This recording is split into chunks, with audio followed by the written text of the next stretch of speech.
How many of those goals were offside? Don't know if there's any way you can make excuses now.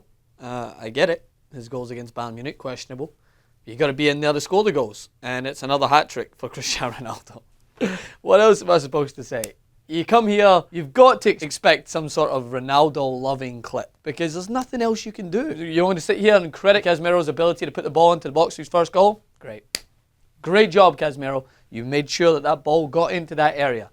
But I'm not going to sit and pathetically talk about everything else other than focus on the main man here because I'm scared that people might think I am giving Ronaldo too much credit all the time.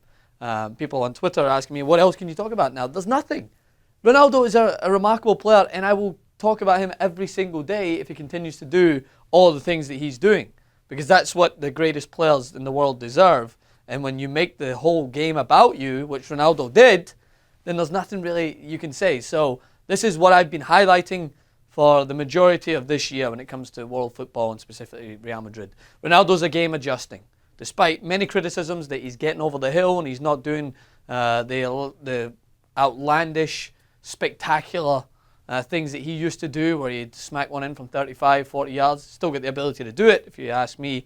But he's preserving his energy. And where is he most threatening? Inside the box.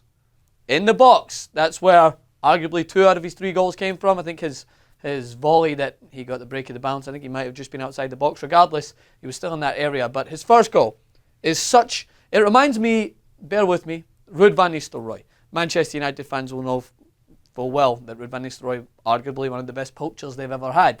The play was never dead. That was kind of his attitude. Regardless if the ball was cleared out 30 yards or 10 yards, he was always active in and around the box. Watch Cristiano Ronaldo for that first goal. Ball comes in, he tries to get it, it's headed away, ball comes back in again, cleared away, and then it finally breaks to Casemiro. What does Ronaldo do? He takes himself 5 or 6 yards away from his opponent and he gets a running head start on him so that he anticipates that the ball is going to make it into the box, regardless of whether it's in his head, his knee, the bottom of his shoe. Strikers don't care how the ball gets in the back of the net as long as it's there. Now, Ronaldo's ego, yeah, he'd love to score great goals, there's no doubt about that.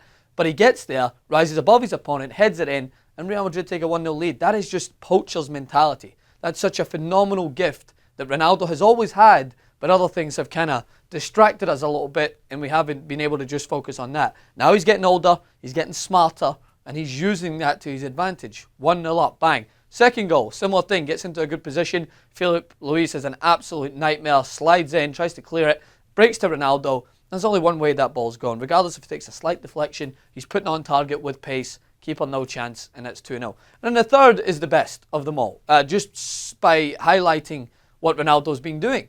In the past, I would see Ronaldo taking that himself, maybe having a pop. And I don't think you could give him any sort of... I don't know if you could be upset at him for doing that, because he's got the ability to score from there. But he sees the overlap and run from Lucas, plays it into him, and then he continues his run, drifts into the box, finds himself in a position where he can put the ball in the back of the net, takes a touch, waits, All Black goes down, and he just slots it home. 3-0, game, set, and match. It's going to be such a hard task for Atletico Madrid. And we've seen crazier things in this Champions League. We've seen Barcelona come back once from their smashing when they went to Paris. But this Real Madrid team's in a different league when it comes to their depth, when it comes to the things they can do, when it comes to their defensive stability, better than any of the past few years I've seen them. They really have a rock-solid foundation there. Zinedine Zidane's got them drilled, and I'd be worried if I was any team in the world coming up against this Real Madrid team. Wouldn't be surprised if they went on and did the almost unthinkable. Back-to-back Champions League and La Liga to add to it, because they're so focused and they have great depth. Gareth Bale's out injured. It doesn't matter. You've got Asensio, you've got Asensio, sorry. I remember. You've got Asensio. You've got Lucas Vazquez. You've got Ronaldo playing as a second striker with Benzema. You've got Isco. You've just got such a remarkable, strong, deep team that they make a team like Atletico Madrid that I haven't even mentioned in this clip yet. Not once have I mentioned them yet. Well, this is an Atletico team that I could not speak highly enough in the past as far as how good they were defensively. Make them look average. Now, Atletico this year defensively, we know they've not been as good. And that's actually why I thought they could have caused a problem, because they're a little bit more unpredictable. But regardless of whether they have it a little bit more sexy on the final third and they've got the ability to score more goals, you got to stop teams like Real Madrid. You can't give them that space.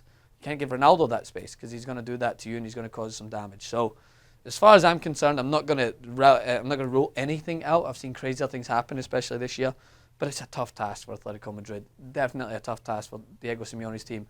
If they crash out at this point, I think you might see big changes. I worry for Atletico. I think you might see managerial changes on the manager's account, not as if he would ever be forced out.